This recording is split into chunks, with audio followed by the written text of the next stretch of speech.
बिस्मिल्लाहिर्रहमानिर्रहीम। अस्सलाम वालेकुम। मैं अपने तमाम दोस्तों को यूट्यूब चैनल बाबर ऑटोज में खुशामदीद कहता हूँ। दोस्तों, आज का हमारा टॉपिक है होंडा सिटी 70 और ऑल चाइना मोटरसाइकिल 70 सीसी की क्लच की सेटिंग के बारे में, जो क्लच करके साइड से की जाती है।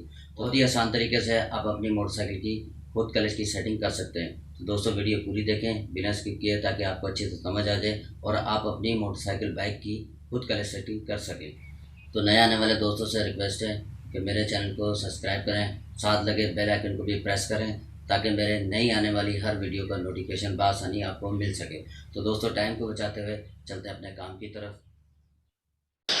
तो दोस्तों, आप ये देख सकते हैं कि क्लच वर्म की सेटिंग फुल हो गई है। तो ये क्लच वर्म बिल्कुल ऊपर चला गया है, इसमें अब जगह मौजूद नहीं है। देख सकते हैं रबड़ भी पूरी तरह इसकी दब चुकी है, मजीद इसमें गुंजाइश नहीं है। अब हम इसका क्लच की ये टिकली खोलेंगे, जो क्लच करके साइड में लगी होती है। एक छोटी सी टिकली होती है, 2 बोल्ट लगे हुए होते हैं उसमें। तो ये एल्की की मदद से इसके हम दोनों बोल्ट खोलेंगे, ताकि हमारी टिकली बाहर आ जाए और अंदर से हम इसकी सेटिंग भी कर सकें और वर्म को भी अपनी ओरिजिनल जगह पर सेटिंग में ला सकें। उससे पहले हम ये सेटिंग इसकी वापसी डाउन कर देंगे, अपनी ओरिजिनल जगह पर वर्म आ जाए। तो फिर हम इसकी अंदर से सेटिंग करना भी आपको बताएंगे कि इसको ओरिजिनल जगह पर रखकर कैसे सेटिंग अंदर से की जाती है, ताकि ये नीचे ओरिजिनल जगह पर काम कर सके। तो दोस्तों, ये हमने सेटिंग इसकी डाउन कर दी है। ये आप देख सकते हैं रबड़ दब गई थी, रबड़ को भी थोड़ा सा खींच के उसके बराबर कर दें। टिकली निकाल लेंगे दोस्तों। ये टिकली निकालने के बाद ये आप देख सकते हैं कि इसके अंदर कितनी मिट्टी है, डस्ट है, जंग है। तो इसको भी हम पूरा वॉश करेंगे, साफ़ करेंगे।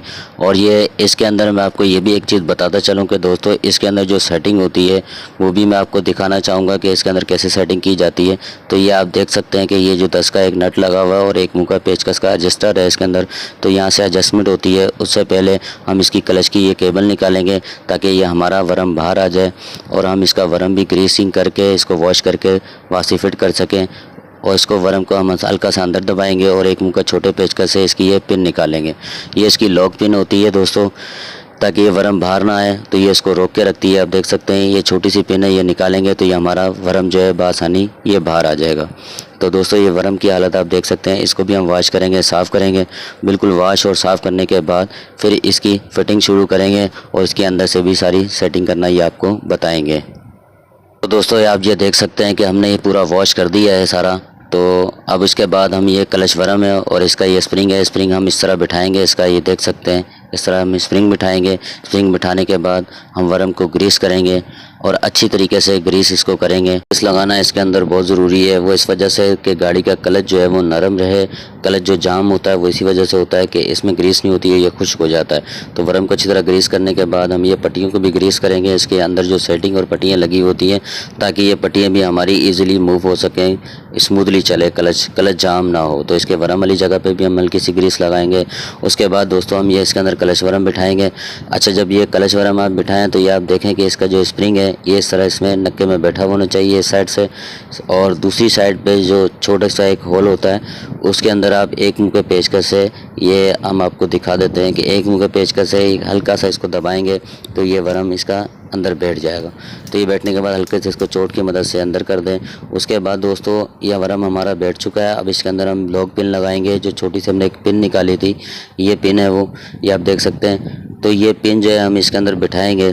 पिन को जब बिठाएंगे तो हल्का सा हम वर्म को बाहर की तरफ खींचेंगे ज़रा सा। तो ये देख सकते हैं बिल्कुल हमारी जो पिन है बैठ के ये वर्म लॉक हो चुका है। अब ये बाहर नहीं आएगा, ये बिल्कुल ओके हो गया है।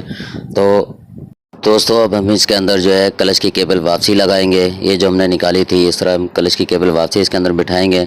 बिठाने के बाद 10 mm की टामी से या 10 नंबर के रिंग पाने से इसका हम ये अंदर जो सेटिंग वाला नट है इसको हम ढीला करेंगे। और ढीला करने के बाद एक मुँह के पेचकस से 1 चूड़ी या 1.5 चूड़ी आप इसको टाइट करें। दोस्तों, क्लच दबाकर आप किक चलाकर गाड़ी की चेक करें, बिल्कुल काम कर रहा है हमारा ये क्लच जो है, बिल्कुल ओके है, आप ये देख सकते हैं। उसके बाद आप ये भी देखें कि इसका जो क्लच की जो सेटिंग थी, ये कितना क्लच वर्म नीचे आ गया है और रबड़ में कितनी जगह बन गई है। पहले ये रबड़ बिल्कुल ऊपर चिपकी हुई थी, अब इसमें कितना गैप आ गया। तो दोस्तों, ये चेक करने के बाद ये आप देख सकते हैं ये जो 10 का नट है इसको हम वापसी टाइट करेंगे। तो दोस्तों, 10 mm की टामी से इस नट को मैं वापसी टाइट कर दूंगा, ताकि क्लच की सेटिंग दोबारा ख़राब ना हो या गाड़ी चलते हुए वाइब्रेशन से नट खुले ना। तो ये आप देख सकते हैं ये हमारी क्लच की सेटिंग जो है ये कंप्लीट हो चुकी है, वर्म अपनी जगह पे आ चुका है। अब इसके बाद हम इसकी क्लच की टिकली लगाएंगे, दोनों बोल्ट इसके अंदर लगाएंगे। लगाने के बाद एल्की से इसको हम दोबारा टाइट करेंगे। तो दोस्तों, इसको अच्छी तरीके से आप टाइट कर दें और टाइट करने के बाद ये दोस्तों अब हमारी जो क्लच की सेटिंग है ये मुकम्मल हो चुकी है। उम्मीद करता हूँ आपको ये वीडियो अच्छी लगी होगी। अगर मेरी वीडियो अच्छी लगी है तो लाइक करें, कमेंट्स करें, शेयर करें। मिलते हैं एक नई वीडियो के साथ, जब तक के लिए इजाज़त दीजिए। अल्लाह हाफिज़।